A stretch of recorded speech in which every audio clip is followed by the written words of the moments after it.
I entered the cabin where lay the remains of my ill-fated and admirable friend. Over him hung a form which I cannot find words to describe, gigantic in stature, yet uncouth and distorted in its proportions. As he hung over the coffin, his face was concealed by long locks of ragged hair, but one vast hand was extended, in color and apparent texture like that of a mummy. When he heard the sound of my approach, he ceased to utter exclamations of grief and horror, and sprang towards the window.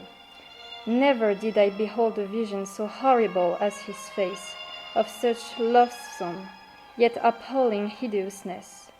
I shut my eyes, involuntarily, and endeavored to recollect what were my duties with regard to this destroyer. I called on him to stay.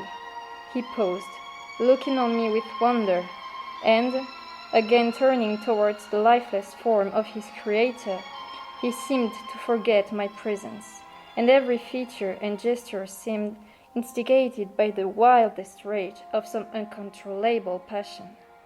"That is also my victim," he exclaimed. "In his murder, my crimes are consummated. The miserable series of my being is wound to its close. O Frankenstein, generous and self-devoted being, what does it avail that I now ask thee to pardon me? I, who irretrievably destroyed thee by destroying all thou lovest. Alas, he is cold, he cannot answer me."